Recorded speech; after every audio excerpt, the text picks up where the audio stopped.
ତମକୁ ଏ ଗପ କହିବି ହେଲା। କୋଉ ଗପ କହିଲ?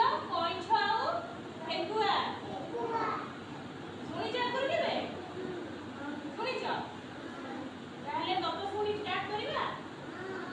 ପ୍ରଥମେ କଇଁଛ ଆଉ ଠେକୁଆ ଭିତରେ ପ୍ରତିଯୋଗିତା ହେଲା, ଦୌଡ଼ିବା ପ୍ରତିଯୋଗିତା। ବୁଝିଲ? ତ ପ୍ରଥମେ କିଏ? ଠେକୁଆ ଦ୍ରୁତ ଗତିରେ ଦୌଡ଼ିଲା, ତ କଇଁଛ କଣ ଧୀରେ ଧୀରେ ଚାଲିଲା। ବୁଝିପାରିଲ ନା? ତାପରେ ଠେକୁଆ ଭାବିଲା କି କଇଁଛ ପଛରେ ଆସୁଛି। ଠେକୁଆ ଭାବିଲା କି କଇଁଛ ଧୀରେ ଧୀରେ ଆସିବ ମୋ ପଛରେ, ତ ମୁଁ ସେତିକି ସମୟରେ ଟିକେ ବିଶ୍ରାମ ନେଇଯାଏ। ବୁଝିଲ? ତାପରେ କଇଁଛ ଏଇଆ ଭାବିକି ଶୋଇ ପଡ଼ିଲା। ତ କଇଁଛ କଣ କଲା ନା ସେଇ ସମୟ ଭିତରେ ସେ ଆସିକି ପହଞ୍ଚି ଗଲା ଦ୍ରୁତ ଗତିରେ। ଦ୍ରୁତ ଗତିରେ ସେ ଆସିପାରିବନି, ଧୀରେ ଧୀରେ ଆସିକି ପହଞ୍ଚି ଗଲା। ଠେକୁଆ ସେଇ ସମୟରେ ଶୋଇଥିଲା। ବୁଝିଲ ନା? ତାପରେ ଏଥିରୁ ଆମେ କଣ ଶିଖିଲେ? ଯେହେତୁ ଆମର ଠେକୁଆ ଦ୍ରୁତ ଗତିରେ ଚାଲିଲା କିନ୍ତୁ କଇଁଛ ଧୀରେ ଧୀରେ ଚାଲୁଥିଲା, ତ କିନ୍ତୁ କଇଁଛ ହିଁ ଜିତିଲା। ଠେକୁଆ କଣ ହାରିଗଲା। ତ ଆମେ ଏଥିରୁ କଣ ଜାଣିଲେ? ଆମର ଗତିକୁ ଆମେ ସଦା ସର୍ବଦା ଜାରି ରଖିବା ଉଚିତ। ବୁଝିଲ ନା? ଆମେ ଦ୍ରୁତ ଗତିରେ ଯିବା ନୁହେଁ କି ଧୀରେ ଯିବା ନାହିଁ। ଆମ ଗତି ଯେତିକି ଆମେ ସେତିକିରେ ରହିବା, ତାହେଲେ ଯାଇକି ଆମେ ସଫଳତା ପାଇପାରିବା।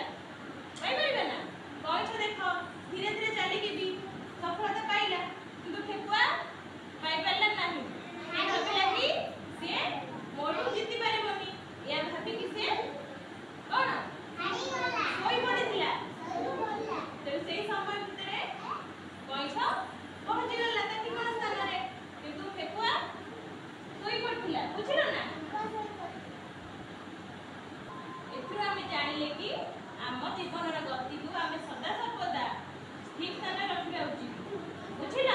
ଆମେ ଆମ ସଫଳତା ଆମ ଲକ୍ଷ୍ୟ ସ୍ଥଳରେ ପହଞ୍ଚି ପାରିବା। ବୁଝିଲ? ସମସ୍ତେ ଠିକ ମୁଁ ବୁଝିପାରିଲ ତମକୁ କହିଲି? ସମସ୍ତେ ନିଜ ଗତିକୁ ଠିକ ରଖିବ। କେହି ବି ଦ୍ରୁତ ଗତିରେ କି କେହି ବି ଭାବିବନି ଇଏ ମୋଠୁ ଛୋଟ କି ମୋଠୁ ବଡ଼, ଏମିତି କେହି ଭାବିବନି। ବୁଝିଲ? ତମେ ନିଜ ଅନୁସାରେ ତମେ ରହିବ। ବୁଝିପାରିଲ? ତାହେଲେ ଯାଇକି ତମେ ତମର ଲକ୍ଷ୍ୟ ସ୍ଥଳରେ ପହଞ୍ଚି ପାରିବ। ବୁଝିପାରିଲ? ଗପ ବୁଝିପାରିଲ ତ? ଆଚ୍ଛା, ମୁଁ ଯୋଉ ଗପଟା କହିଲି ତାହାର ମନେ ରହିଲା? କହିଲ ଦେଖି ଗପଟା କହିଲ ଦେଖି।